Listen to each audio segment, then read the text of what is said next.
NACDL is the association of the nation's criminal defense bar.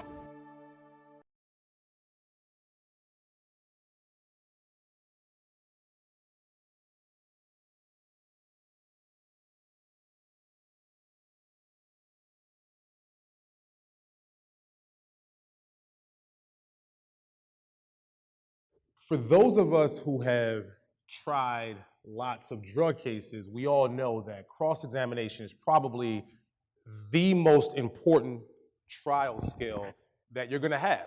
And that is because we're probably not gonna be calling lots of affirmative defense witnesses. You're not gonna call alibi witnesses or witnesses to say the drugs weren't my clients. Usually, you win your cases on cross-examination, and what makes drug cases unique is that you're cross-examining professional witnesses, right? Mostly FBI agents or federal agents or police officers or these drug recognition experts that'll testify, well, your client had 50 bucks and 12 bags of weed, so he must have been a drug dealer. Those witnesses that have been prepared to testify over and over and over again. And so cross-examination is one of the more important trial skills that you're going to use in a drug case.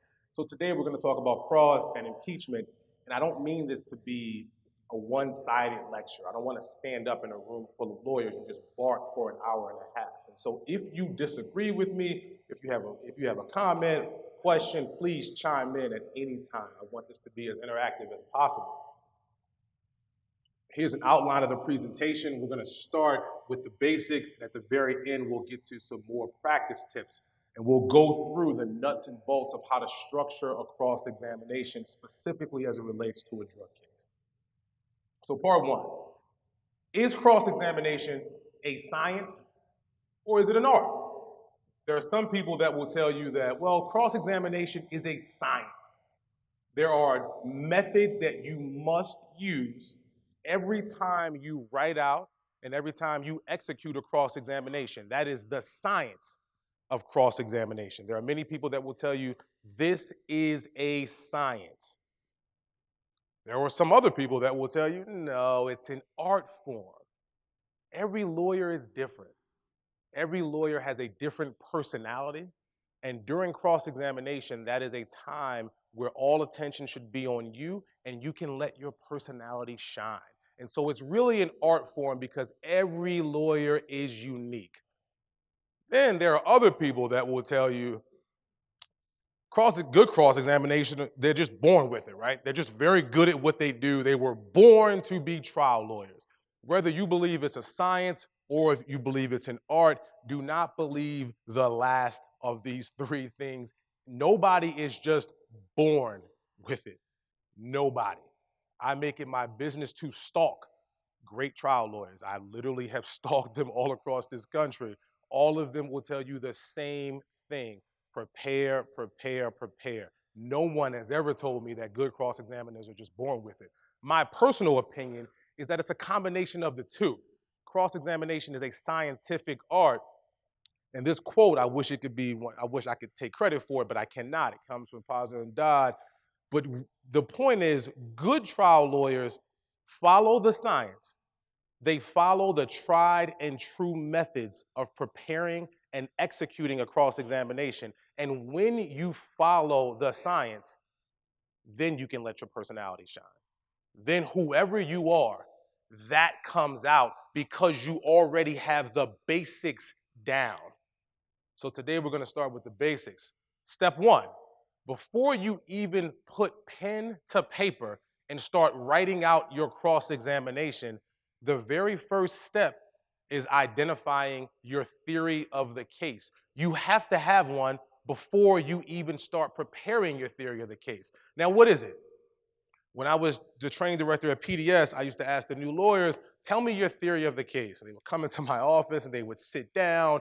It would take them 2 minutes to get out a theory of the case.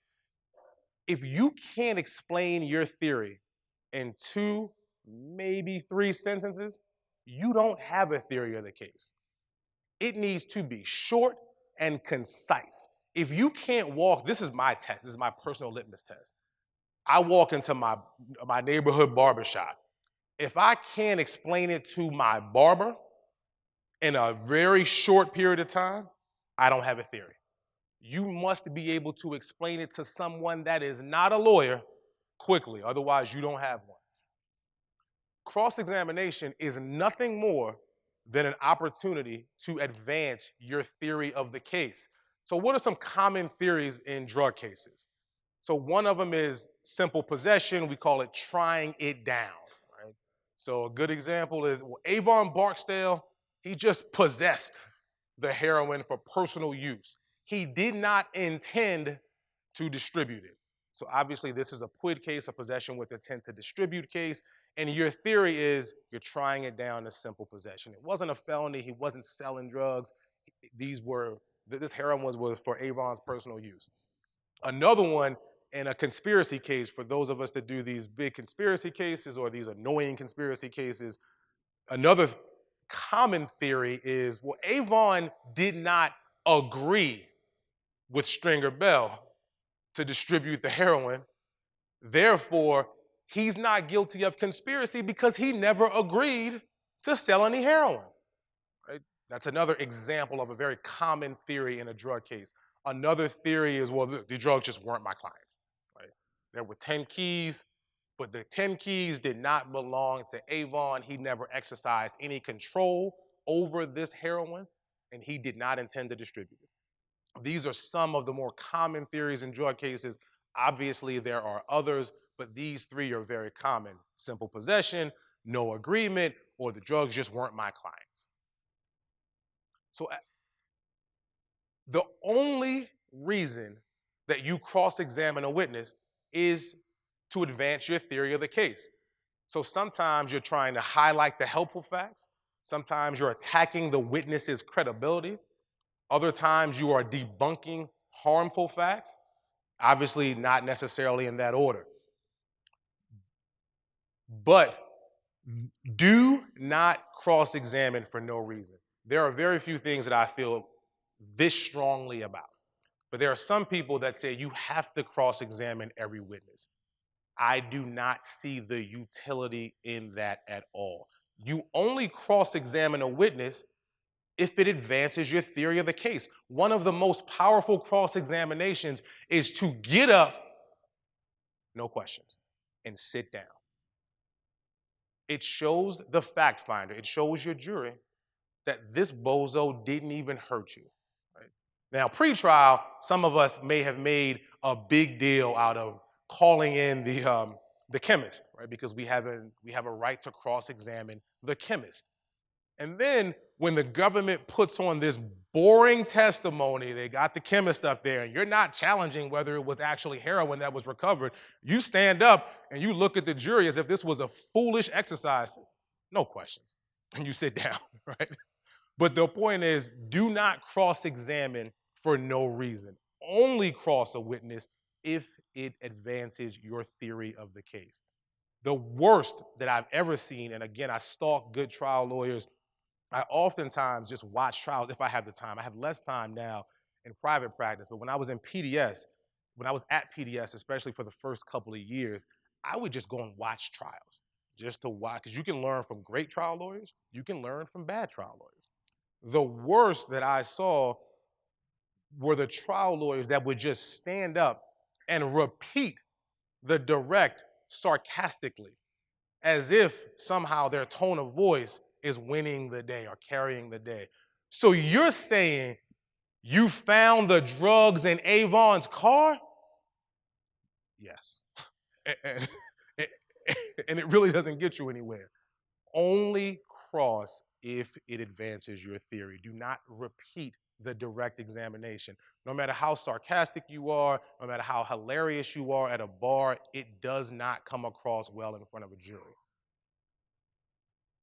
So after you have your theory of the case, the second step is having a theory for this particular witness. How does this witness advance your theory of the case? There are different ways a witness can advance your theory of the case. Is the witness mistaken? Right? Innocent mistake. Think the eyes in a drug case, in a buy-bust. For those of us who don't know what a buy-bust is, That is where police officers set up a controlled buy. They have someone that they believe can go and buy drugs from your client. So they meet up at some covert location that is usually not described in an affidavit. Covert meaning some abandoned house in West Baltimore. They pat down the buyer. They make sure the buyer isn't carrying any drugs or anything else. They then give the buyer marked money. The buyer then goes to your client, allegedly buys drugs, gives them the marked money, comes back with the drugs and gives it to the government and says, hey, look what I did. I found some drugs and I bought some heroin. That's a buy bust. Oftentimes, there's someone called the eyes of the operation. The eyes, that person's job is to watch the transaction to the extent they can. So they're hiding out in, again, some covert location with binoculars or with something helping their vision. And that person says, I saw the buyer buy drugs from a 5'11" guy that was dark skinned with short hair, and he was wearing a blue shirt or blue suit and a yellow tie, something like that. That's the eyes. So is that person mistaken? That's one common theory for that particular type of witness. Another theory for a witness is this witness a flat out liar? Think the snitch in a cooperation case. There's going to be an entire lecture on snitches, so I am not going to stand here. I'm not going to give you a full lecture because we could talk about cross-examining cooperators for hours on end. But that's one common theory when you're cross-examining a snitch. Another is this witness biased? Think the drug recognition expert, the hired gun that comes into every single drug case and says, I know the behavior of drug dealers. I know how they package drugs. I know how they distribute drugs. I know that when someone is carrying $50 and 12 bags of weed, they are big-time drug dealers, right? That's the biased witness. Another type of witness in a drug case is the unreliable witness, the drug addict, or is there some combination of them all? So step one, you have your theory of the case. Step two, you have your theory of the witness. Step three, list your chapters of the cross-examination. What is a chapter? A chapter is one discrete point that supports your theory of the case. Just one point. The way that this is just my personal opinion, this is how I do it. Other lawyers may do it differently. Before I start writing out my cross-examination word for word, I just list out as many chapters as I can think of. I just put them all on paper. Oftentimes, I realize that I've combined 3 or 4 chapters in one, so I have to go through it again and break them out. But my advice is just list them all out before you start writing your questions. That'll help you flesh out your thoughts. What's an example of a chapter? There's a reason to doubt Detective McNulty's testimony because he was inconsistent on whether he patted down Bubbles prior to this transaction, right? That's one example of a chapter. Now, it seems long, right? It's very long for a reason. Again, my personal opinion, when I'm drafting my cross, I have closing argument in mind. So in any closing argument, you should be repeating the phrase reasonable doubt over and over and over again every time you make a point. And so when I'm writing out my list of chapters, it's easier for me then to use that list of chapters to then sketch out a cross-examination. I can literally cut and paste different chapters and put them into a different Word document, and then I have the outline of a closing argument. And I have done nothing except for cut and paste my chapters. So that's the way that I do it. Other lawyers do it differently, but the point is you should have a chapter for every single point that you want to make. Now, I highlight one word because although I write out every single question, I try not to be too tied to the paper. And so if I can look down every now and then and see the word inconsistent, I know where I'm headed from there. And so I'll look at my chapters and then I'll go back to cross-examining the witness because I know that the word inconsistent triggers me to think about this particular chapter. Again, that's a personal stylistic method, but other lawyers can do it differently.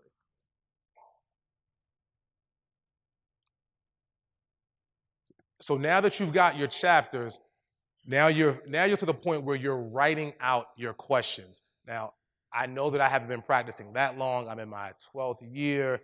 I have talked to lawyers that have been practicing for decades. My former partner, Billy Murphy, was my former partner. He was practicing law. He's 70 years old now, or a bit or more. He's been practicing law for 50 years. 50 years. In my opinion, one of the best trial lawyers I've ever seen. This guy still writes out his cross-examinations word for word. That doesn't mean he reads them word for word, but he still writes them out. And so I know that I haven't been doing it for a long time, but my advice is, if someone with that much talent, with that much skill, that has found that much success, if he's still writing them out word for word, I encourage all of you to still write out your cross-examinations word for word. And so now that you're to your questions, you've got your list of chapters. Now you're saying, okay, how am I going to prove each chapter? The questions that you ask should elicit the chapter. Those should prove the chapter. This sounds like a basic point, but I'm going to say it anyway because I've seen people do it, in my opinion, the wrong way.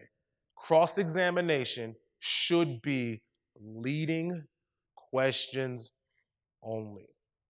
There are very, very few times where you want to ask a question that begins with who, what, when, where, or how.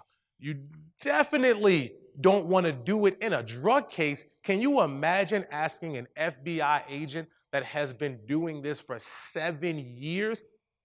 Explain to me how you know that you saw Avon pass the drugs to Stringer. Well, sir, I will tell you, the first thing I saw Avon wearing this bright yellow tie. I mean, trust me when I say an agent will run all over you if you ask him an open-ended question. In fact, they are taught to run over you if you ask that question. How do I know that?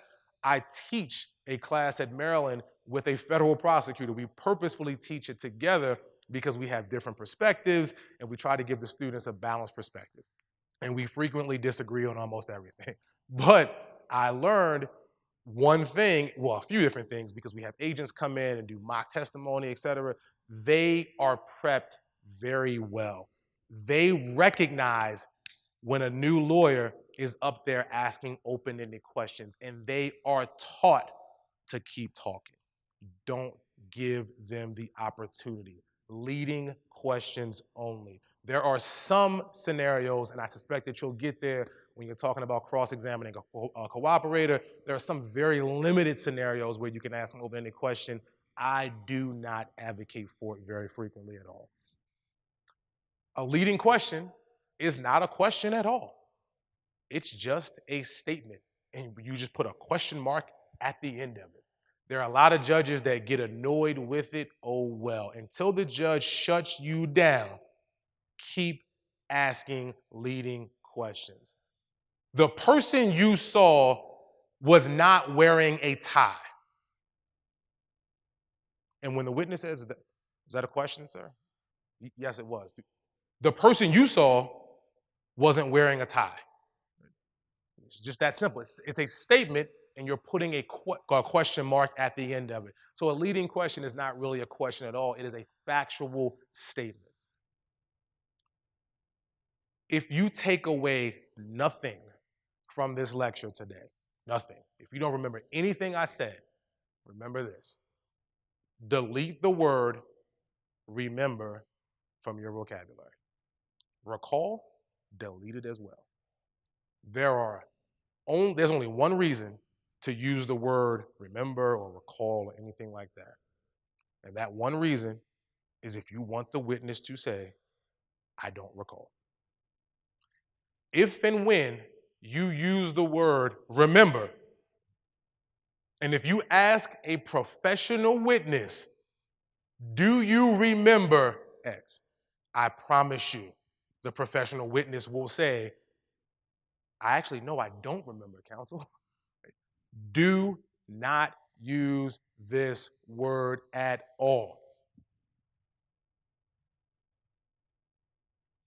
And here's a point that, this is a point that I moved too quickly. You do not need to refresh recollection if the witness for some reason says, I don't remember. There is no rule of evidence requiring you to refresh recollection.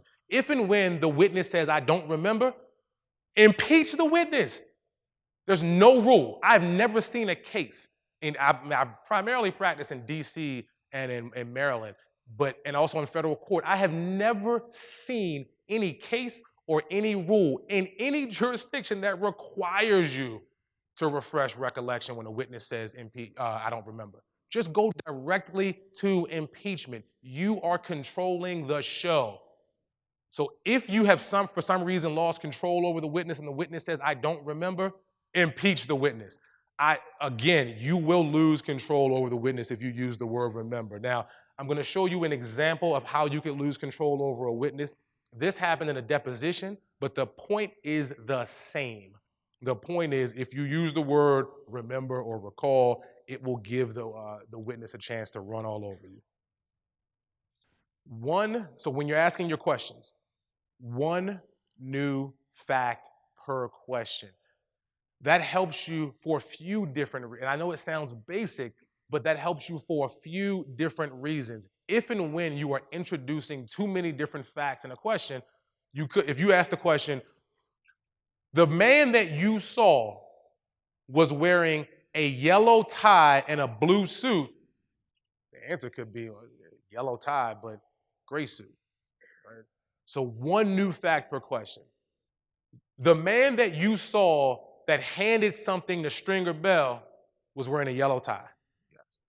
That man with a yellow tie was also wearing a blue suit. Yes. So one new fact per question.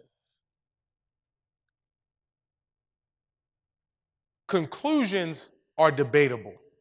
So when you're asking your questions, you should not be asking conclusory questions because you're going to give your professional witness a chance to run all over you.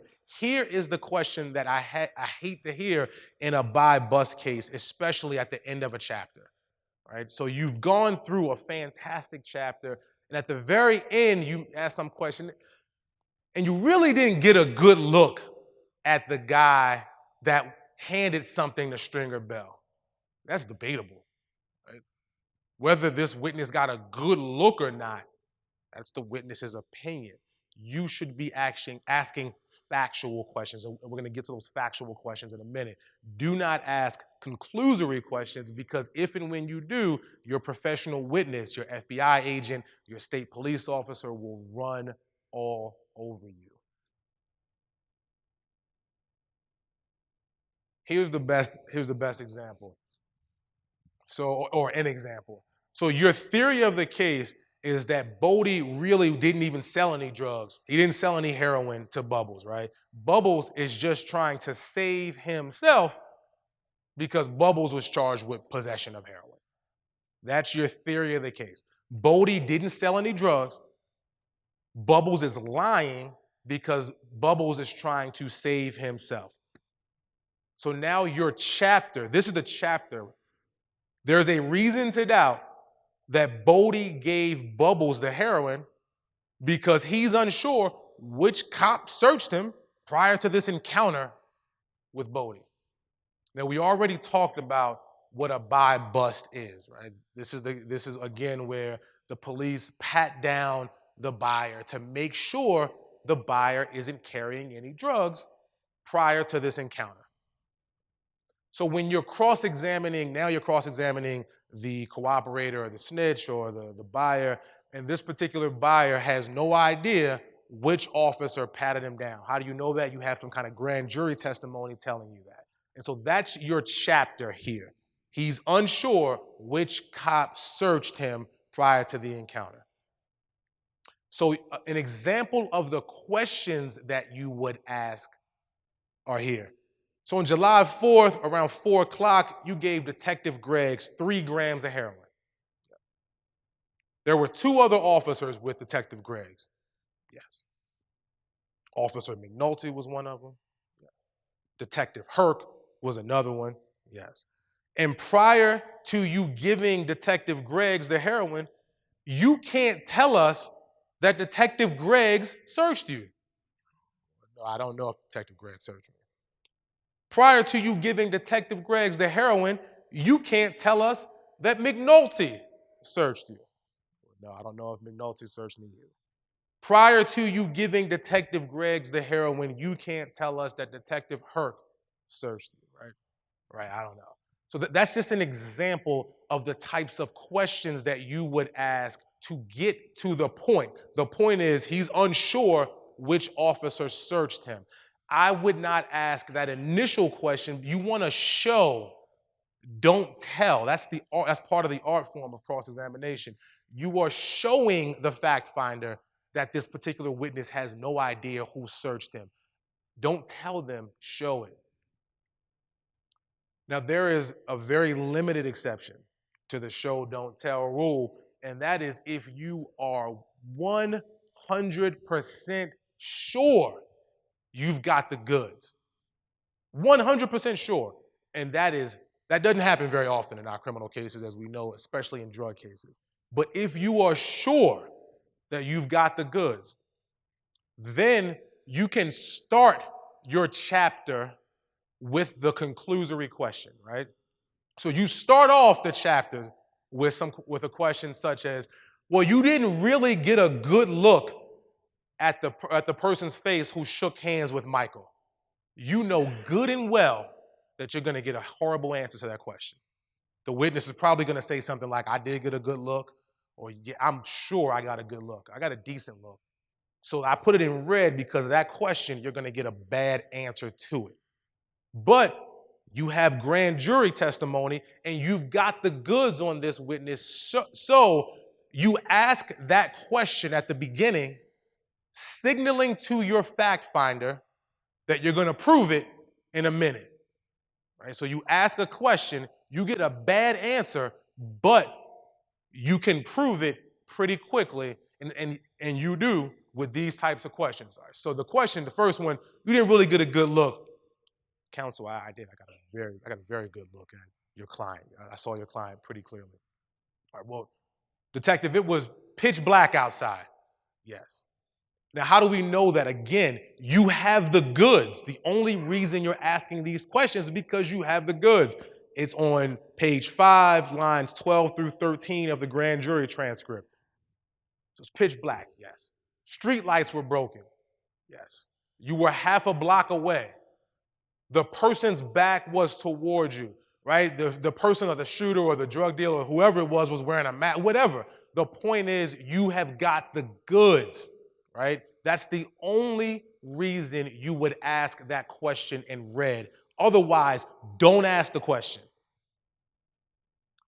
When you write out your questions word for word like we talked about, you can and you probably will deviate from the script, right? But your questions should serve as a roadmap. And so if you write out all of your questions, that's going to prepare you for the cross. Then you can move away from the podium and start deviating from the script. 1 chapter per page.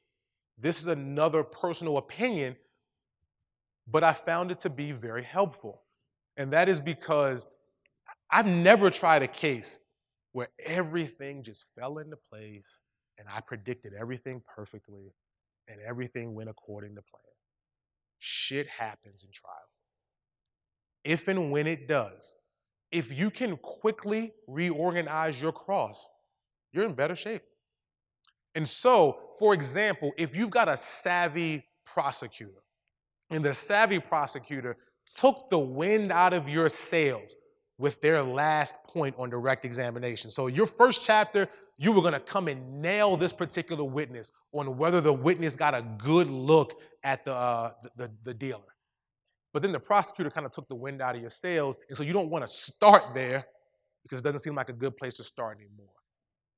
But if all of your questions are just on one page, or you just have questions flowing from page to page to page with no break, you're not going to be able to reorganize quickly. But if you have each chapter on a different page, you can say, you know what? It's probably not a good idea for me to start with this particular chapter. Let me switch, let me pivot, let me call an audible right here and right now. And if you have all of your chapters on different pages, it allows you to do so more quickly and more fluidly. No wasted words on your cross-examination. When you're writing out your cross, write it as if you're saying it in court, right? As a rule, as a general rule of thumb, don't use crutches at the beginning or at the end of your question. An example, prior to handing Detective Greggs the heroin, you can't tell us whether Detective Greggs searched you. Isn't that right? The isn't that right is just, or those are just wasted words. Why shouldn't you use those wasted words? We're going to get to primacy and recency in a few minutes, but I'm sure that many of you have heard that theory before. Primacy and recency applies to every single part of trial work. People remember best what they hear at the beginning and what they hear at the end of something. Everything in the middle gets lost, unfortunately. So you want to structure your questions such that at the beginning and at the end, you're making strong points. If you say, isn't that right? It's just a waste. You're wasting a pivotal part of the question. So to avoid wasting a pivotal part of the question, to avoid wasting these words, just delete them. Another one is, isn't it true? Or wouldn't you agree with me?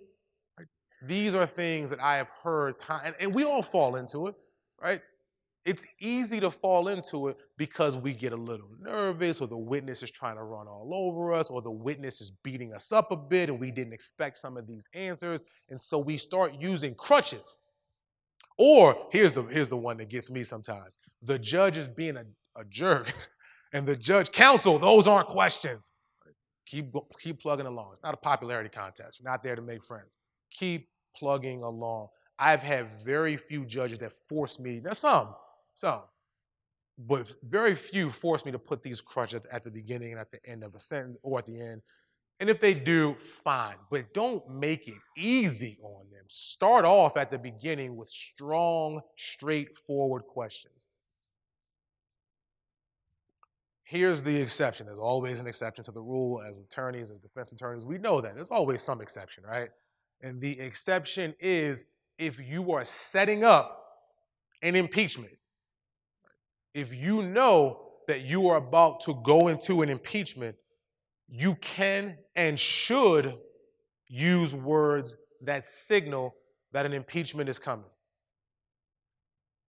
Detective, the fact is you don't know whether Officer McNulty searched the bubbles prior to this transaction. And as you're doing it, you're reaching for the transcript, right? Because you're showing your fact finder, you're about to impeach this witness. So then you use those words, the fact is, or the truth is, right? Something to that effect. The reason that you're doing it is because you're signaling an impeachment is coming. If you do it for every single question, it loses its force, right? Then it just gets diluted, and the fact finder just says, that's just how Jason Downs asks questions.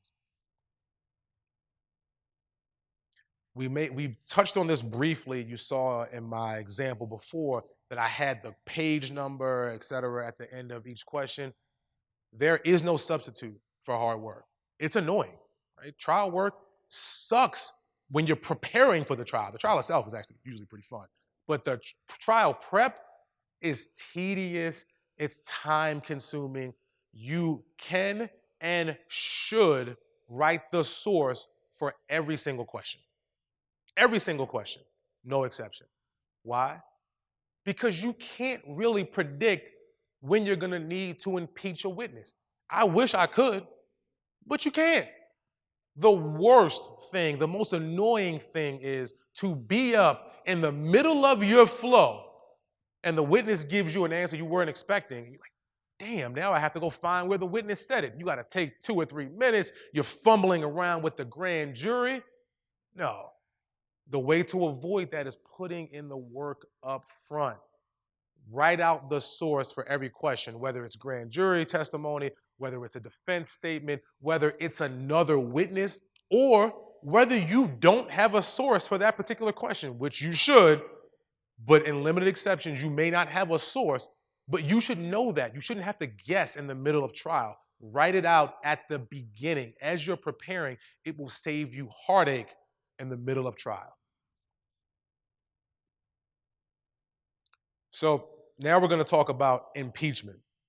There is probably no skill that is more important in a drug case than impeaching the witness. Because frankly, let's face it, we're not usually setting forth a defense that my client is factually innocent. It is usually some form of the government cannot prove it, right? And the way that you show that the government cannot prove their case is usually through impeachment. One of the most fun trial skills that are out there if you do it right. To do it right, you've got to be comfortable with the skill. You got to practice it over and over and over again. And it's actually fairly simple when you think of it in the manner that we're going to talk about it right now. And I know there are different ways to do this. So if anybody disagrees, I would love to talk about it because there are different ways to do it. But this is the way that I was taught. This is the way that has worked for me. And we'll get to the different types of impeachment. But there are different, obviously, impeachment with another witness, bias, prior convictions. Right now, we're going to talk about impeachment via prior inconsistent statement because it is the most common form of impeachment.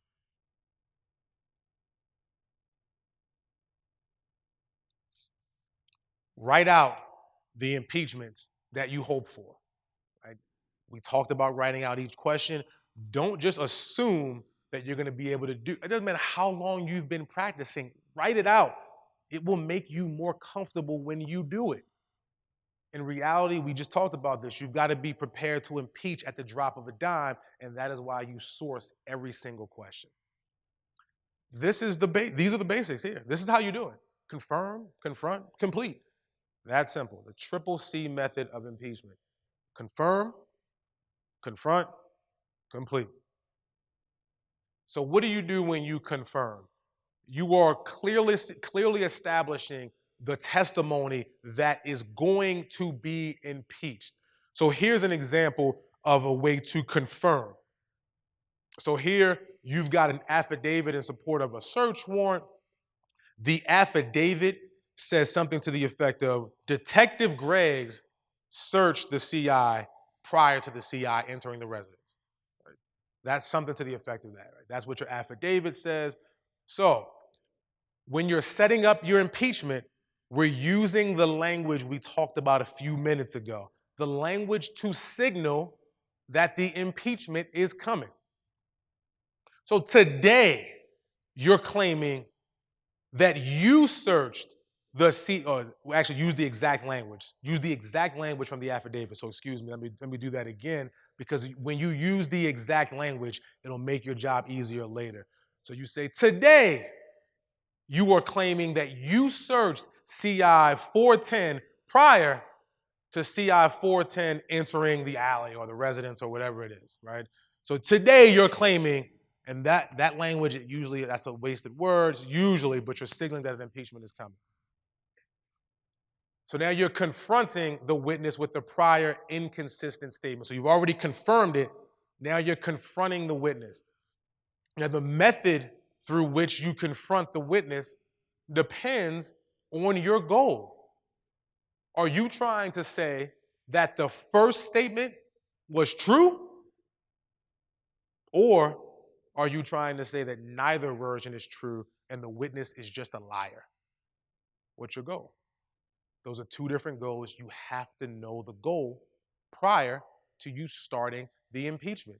That's why you need to write it out word for word. If you haven't written it out, you're going to be trying to do this on the fly. So you've already confirmed. Now you are confronting, and the method through which you confront depends on your goal. So here, first, one of the things you want to ask yourself, and this is more of an advanced technique, do you want to repeat the prior inconsistent statement more than once? Why would you want to do that? Probably because you're saying that the prior version was true. If your goal is to say that the prior version was true, you want to repeat this as many times as possible. So how do you do that? So you've confirmed the prior testimony. So today, you're claiming that you searched the CI prior to the CI going inside. Then you go right into the prior inconsistent statement. But the truth is, Officer McNulty searched the CI prior to the CI going inside. Now, you're going to get a bad answer there. The witness is going to say no. You haven't shown the witness anything, right?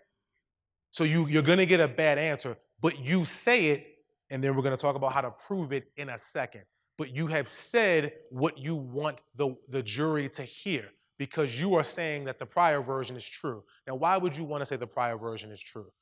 Maybe Officer McNulty has given you a great statement in the past. Maybe the government can't get the other witness here, and so you want to set up an argument at the end in your closing argument saying the person that did the search didn't even come to court, right? The government didn't even bother bringing that person to court, right? So there are many different reasons why you can want the prior version to be true, but the point is here, if you want the prior version to be true, say it at the beginning when you were confronting the witness, knowing that you're going to get a bad answer, and then we keep moving.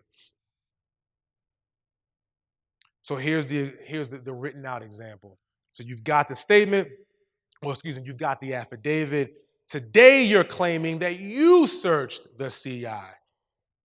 The truth is, Detective Greggs searched the CI. You're going to get a bad answer. No, that's not the truth, counsel. Now,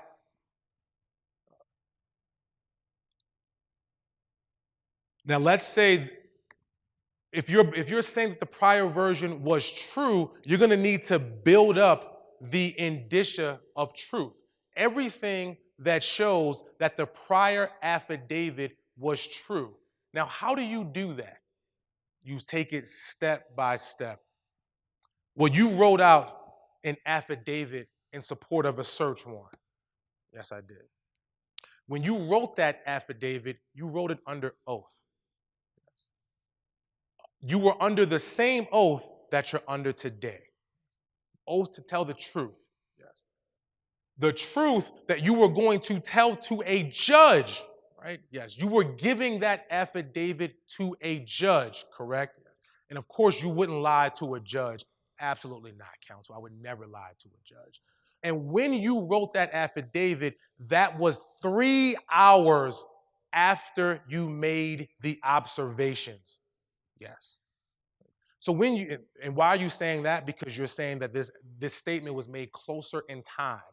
Right now we're 7 months away. So you're establishing that the first statement was given under oath. It was given to someone that the witness would never lie to. It was given to someone. It was given at a time that was closer in time to the trial now. So you have built up all of the indicia of truth, right? Now, what if you are saying that the witness is? If you're saying that the witness is lying, because we just went there. If you're saying that the witness is lying, neither version is true, right? The witness is just a bald liar, not to be trusted. The only difference is you skip the part where you have built up the indicia of truth.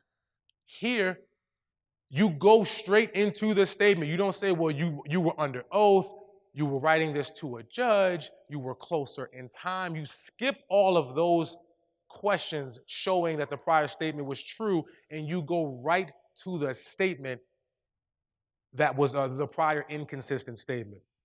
So it's almost the same foundation, but your body language is usually a bit more accusatory. Your tone of voice is a bit more accusatory. Many of us will tell you that everything that you do in trial is a coordinated show, right? The way that you speak to the witness, whether you lower your voice or raise your voice, right? That's something you should think through prior to doing your impeachment. What are you going to do with your hands? as you can probably see, I tend to talk with my hands. And so one of my techniques is sometimes I put my hands in my pocket so I don't distract my fact finder. But if I am building up an impeachment and I want the witness to agree with me, right? A lot of advertising tools, science, or social science will tell you that if your palms are here or here, for whatever reason, you come across as less accusatory. Right? So you're going to get the witness to agree with you more. And so Officer McNulty, when you wrote the affidavit, you were writing it to a judge, right? Yes. And when you were writing it to a judge, you told the truth, right? You wouldn't lie to a judge, right? So my hands are here. Now, if I'm trying to be more accusatory, when you wrote that affidavit, you wrote it 3 months ago, right? Right. And when you wrote that affidavit 3 months ago, you said that detective, blah, blah, blah, searched the witness. Right? My hands are more accusatory. My tone of voice is more accusatory. It depends on your goal. That means you have to know your goal prior to you starting this impeachment. Now you're completing the impeachment, the most fun part of them all. You are now reading the prior inconsistent statement. So you've gone through the confirmation, or you've confirmed, you've confronted, now you're completing. There are some people that would say, give the affidavit to the officer and let the officer read it. I strongly encourage you not to do that. Why? I promise you the officer will do one of two things. The officer will either A, skip over completely, gloss over everything you want them to say, right? So, yes, Officer McNulty searched the witness, and there were 3 kilograms of heroin found in your client's house next to your client's ID, and there was a gun. They're just going to keep reading and reading and reading and reading. Don't give the witness the opportunity to do that. You control the show. And when you control the show, you can determine how the prior statement is read. I encourage you to read it slowly, but it's completely up to you. Where are you comfortable? No matter what, it should be you dictating the prior inconsistent statement. You control this part of the show. This is the most fun part of the trial, right? You're showing that the witness is either lying or the witness has said something before that is true. Another way to complete an impeachment is to call the other witness, right? Let's say that you don't have a statement, you don't have an affidavit, you don't have grand jury testimony, you just have another witness that's going to contradict this particular witness on the stand. Do not do what I did 5 or 6 years ago, which is go through all of the rigmarole of setting up the impeachment and then forgetting to call the impeachment witness, right? If you're gonna set up a witness, set up an impeachment with another witness, make sure you call the other witness. As defense attorneys, if you're anything like me, I hate calling witnesses in my case in chief. Absolutely hate it. I would much rather cross-examine the government's witness. Now that I do a lot of civil rights work, it's weird because the bulk of my work is now putting on a plaintiff's case. I have the burden of proof, and I hate it. So how do I get around that? The first thing I do in almost every one of my civil cases is I call the defendant as an adverse witness right from the beginning because I'm more comfortable. I'm truly a defense lawyer pretending to be a plaintiff's lawyer. And so the way that I do that is I call these officers, because most of my cases are police brutality cases, and so I'm calling an officer as an adverse witness and doing everything that we are talking about, crossing the witness and setting up impeachments, and we are controlling the show. Impeachment via omission, it is almost the same thing, except you don't get to read anything, right? You're handing the witness, for example, a grand jury transcript and saying, and in fact, you never said that you searched Bubbles prior to this transaction, right? That's one way to do it. Another way to do it is to hand the witness the document and say, here's your grand jury transcript. Take a look at it, take your time, and look up when you find the part where you testified that you searched Bubbles prior to the transaction. Take your time. We'll wait. Another way to do it is to hand the witness a pen and say, here's your grand jury transcript. Take a look at it and circle where you said that you searched Bubbles prior to this transaction, right? Now, as a practical matter, you're gonna need to establish a few things because you may get an objection if you just go straight to the completion. So you're gonna need to establish that the witness understood the need to be complete on details. Affidavits in support of search warrants are really tricky because in most jurisdictions, especially in federal court, but almost in every jurisdiction I've seen, they being the police departments, they have learned that we will slam them on impeachment via omission. So how do they get around it?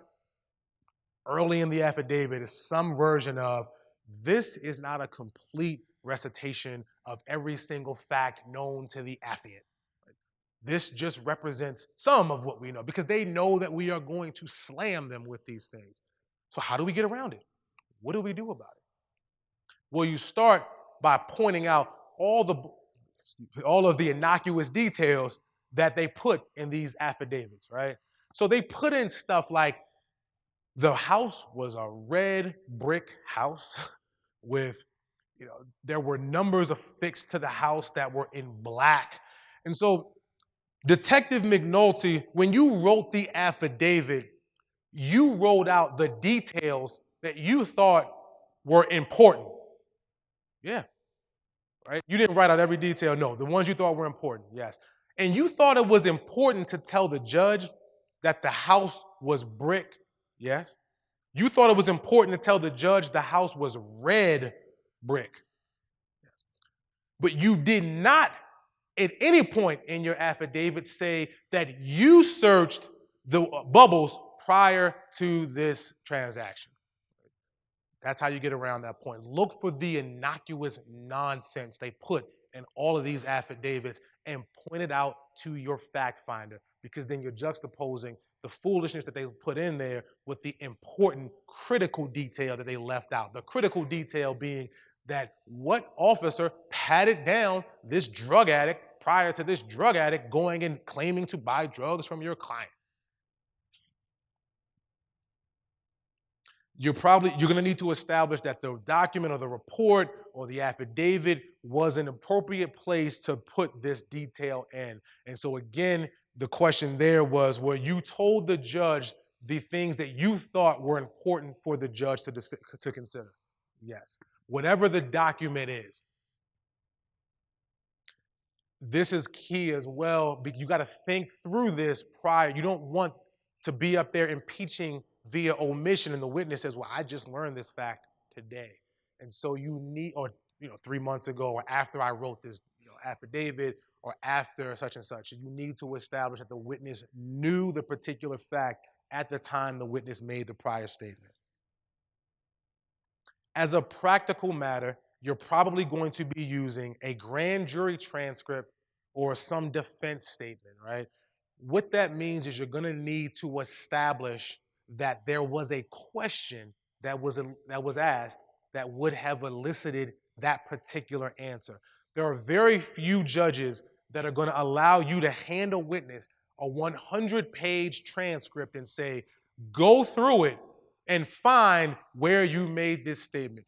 Also, it's just going to come across as a bit unfair. If you've got a jury there, your jury is going to think, well, the witness is not going to be able to find that, counsel. So what you want to do is say, you were asked this question. What did you do prior to, or what kind of interaction did you have with Bubbles prior to Bubbles going to do the transaction? And in your answer, tell us where, or look up when you find where you said you searched Bubbles prior to this transaction. Take your time. As a practical matter, what you're doing is you're establishing that there was a question that was asked that would have elicited the answer that you want. Otherwise, it is very difficult to impeach via omission. Organization. How do you organize your cross-examination? So we've gone through impeachments, right? How do you organize it? Where do we start? When you've got a cooperating witness, or you've got an FBI agent, or you've got the drug recognition expert, all of these crosses could be pretty detailed. Where are you starting? Organize your chapters, in my opinion, to maximize the persuasiveness of your cross. So here, my opinion is you want to start strong and you want to end strong. And that is because there's this theory that I've said earlier.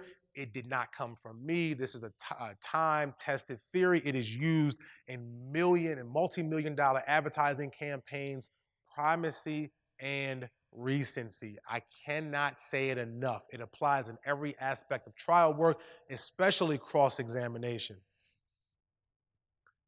There are a couple of different schools of thought, and one of the people that I consider mentors disagrees with me here, and fine, different people can disagree. One school of thought is that the first and last chapters of your cross-examination are the most important chapters of them all. And that's because your fact finder just heard the direct examination, and they are wondering, what on earth are you going to do to undermine that? How are you going to show us that this buy bust, that your client, that Avon Barksdale, the biggest drug dealer in Baltimore, did not sell heroin on this particular occasion? What are you going to do about it? Because the fact finder is looking at you right from the beginning, many people would tell you to start strong. Those same people will usually tell you to end strong, because when you sit down, the prosecutor is likely going to get up and do redirect, or no matter what, the fact finder is going to remember very clearly where you sat down. The second most important thing I'm going to say, the most important thing I said was delete the word remember from your vocabulary.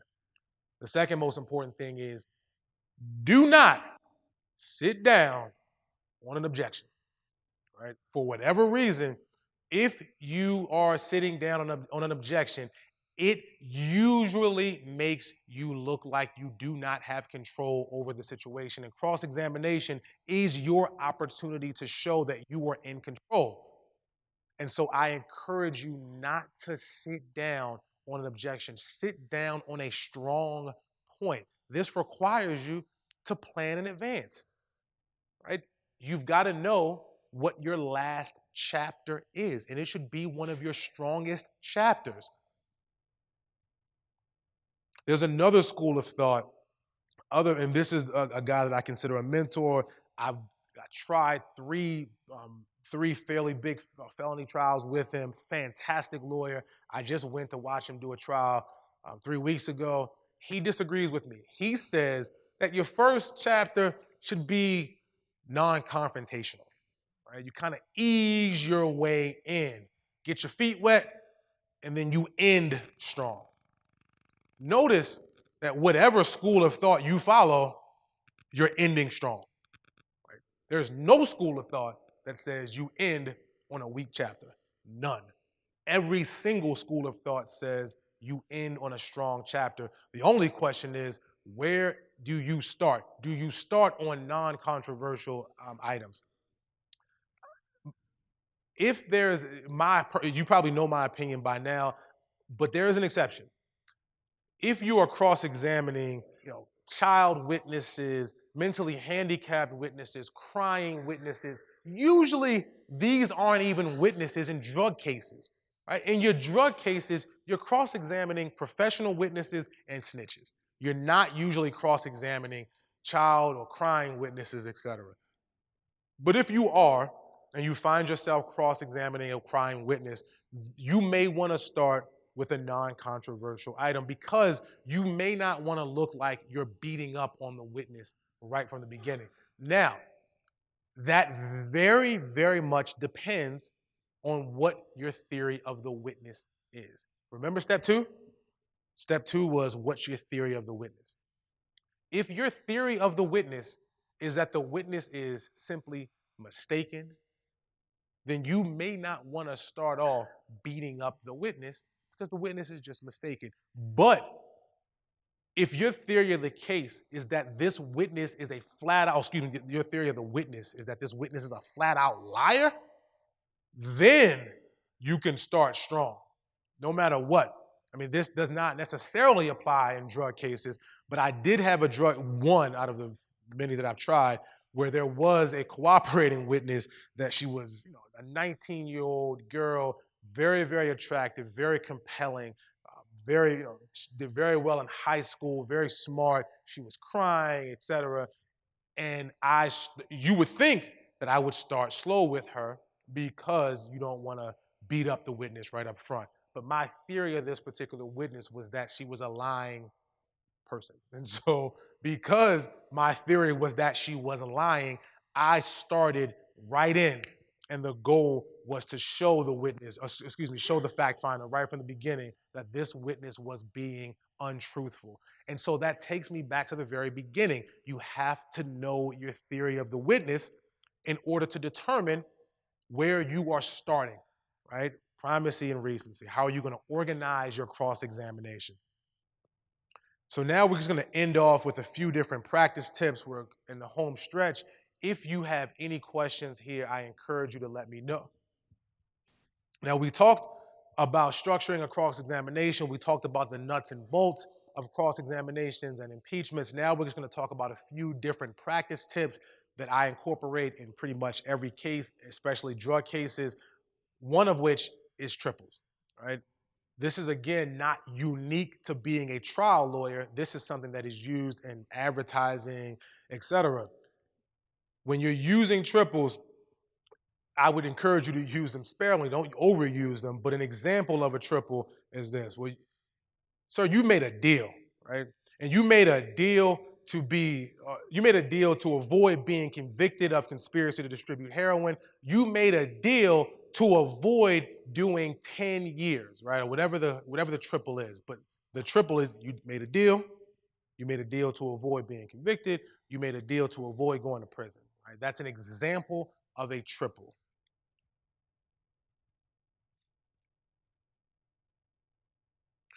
I said this earlier, but be careful not to overuse these types of triples, because if you overuse them, the effect becomes diluted. And so use them sparingly. Use them when you need to. Looping is very similar to triples, right? We talked about this earlier. They're very similar.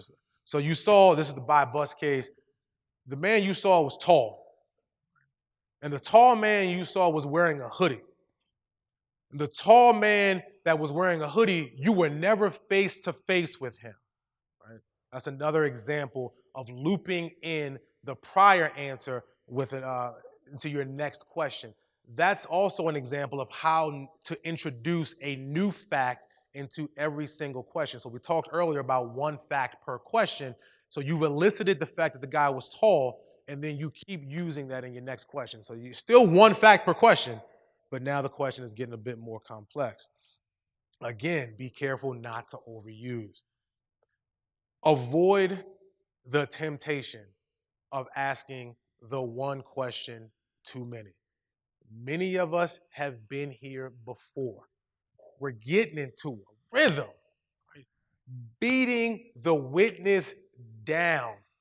The FBI agent is now coming across as a flat-out liar, or the drug recognition expert is being seen for what he is, just a hired gun that says whatever the government wants him to say.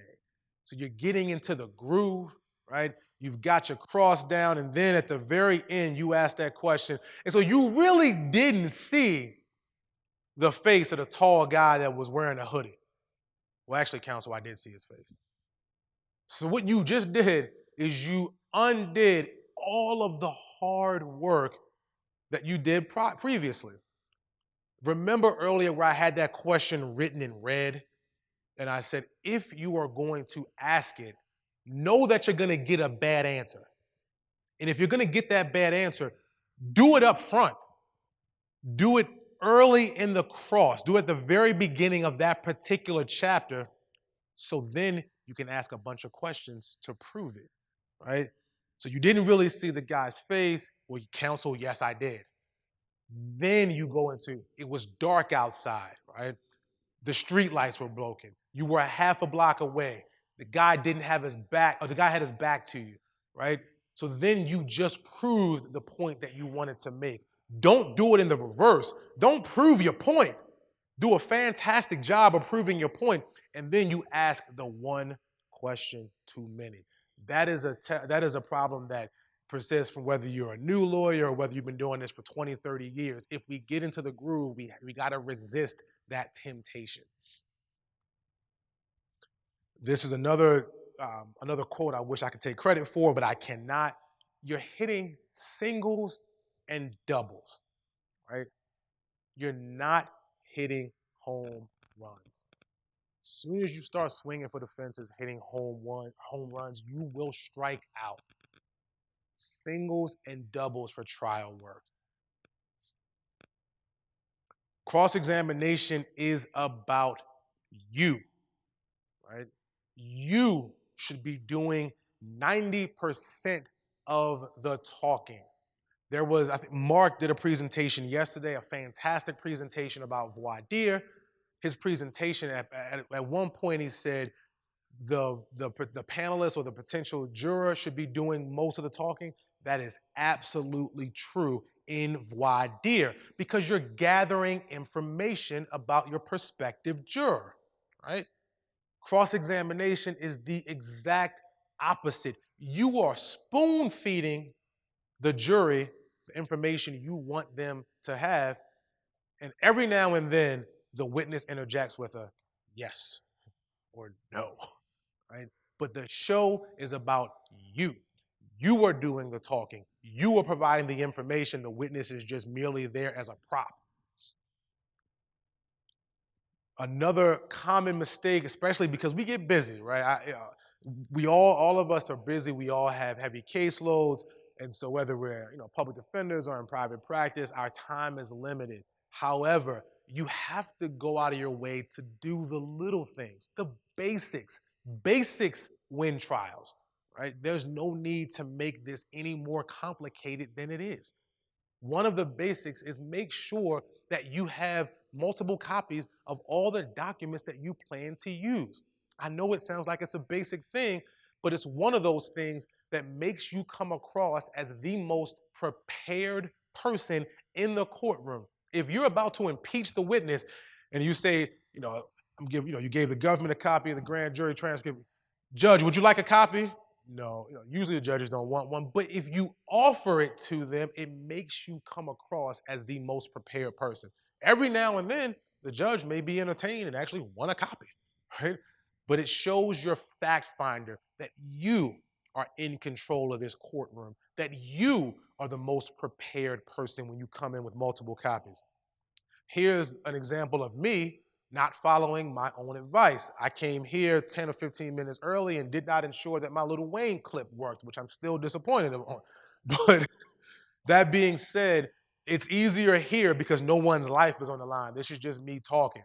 In court, someone's liberty is on the line, right? You want to get the court early, set up, make sure that your DVD is working or that your thumb drive is working.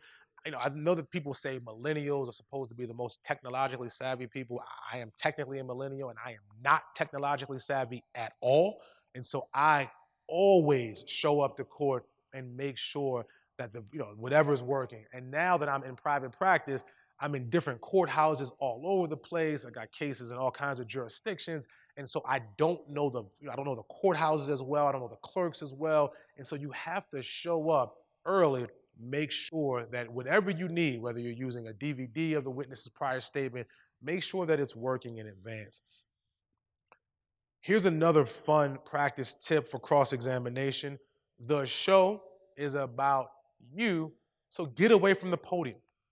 In state court, at least in my experience, I have no real proof to back this up other than my anecdotal experience. Federal court, many federal judges will force you to stand at the podium. Counsel, you've got to stand at the podium. It's annoying, but that's just a rule that I've found. In state court, a lot of times they'll allow you to deviate and go into the well of the court. All eyes should be on you. Again, in your drug cases, you're not usually setting forth an affirmative defense. So because of that, you need to put on a show. And part of the show, part of it, is being in the well of the courtroom so that the fact finder can see your confidence, see you commanding the courtroom. So I would encourage you to get away from the podium if you have the opportunity to do so. Pay attention to the witness's answers. Pay attention to the witness's body language, right? If you are tied to your statement, if you're tied to your trial prep, you're gonna miss key things. I had a witness smirk and laugh in the middle of cross-examination. And if I didn't see that, if I were not looking at the witness, I would not have been able to ask the next question, which is, well, just for the record, you just smirked. Isn't that accurate? Or something to that effect. You just smirked. When you do that, it shows that you are the person paying attention. You are in command of this. If you're tied to your notes, you're gonna miss something. So keep your eyes on the witness. If you write out all of your questions in advance, you will have the confidence to deviate from the script. Last practice tip, or I guess second to last practice tip, is don't forget your themes, right? We all come up with these creative themes in our drug cases, and we stick them in the opening statement, but then we forget to use them until the very, very end of closing argument. Don't fall into that trap. Incorporate your theme throughout your entire trial. So when you're cross-examining your corroborator or you're cross-examining your FBI agent or whomever you're cross-examining, stick in a piece of your theme. If your theme is a triple, uncorroborated, unsubstantiated, unreliable, right? That's your theme. You started off with that at the beginning, and that was your opening theme. And so at some point, you're asking a question to show that the witness is unreliable, and you stick that word in somewhere in your cross-examination just to remind the fact finder, oh, he said he was going to prove that in opening statement. That's what he was talking about. Don't forget your themes. Last, but certainly not least, have fun, right? Cross-examination, in my opinion, is the most fun part of the trial, right? But it's only fun if you put the work in. If you have not put the work in, if you haven't written out your questions word for word, if you haven't sourced every single question, if you haven't come up with a theory of the case and a theory of the witness, if you haven't tried to anticipate where all of your impeachments will come out, then it's not going to be fun. Then it's going to be stressful because then you're going to be up there worried. But if you put the work in, it'll be fun. And I encourage you to go up there, have fun, and impeach all of these cooperators and drug addicts and FBI agents that are going to try to put our clients in jail for nonviolent drug offenses. Thank you very much, everybody.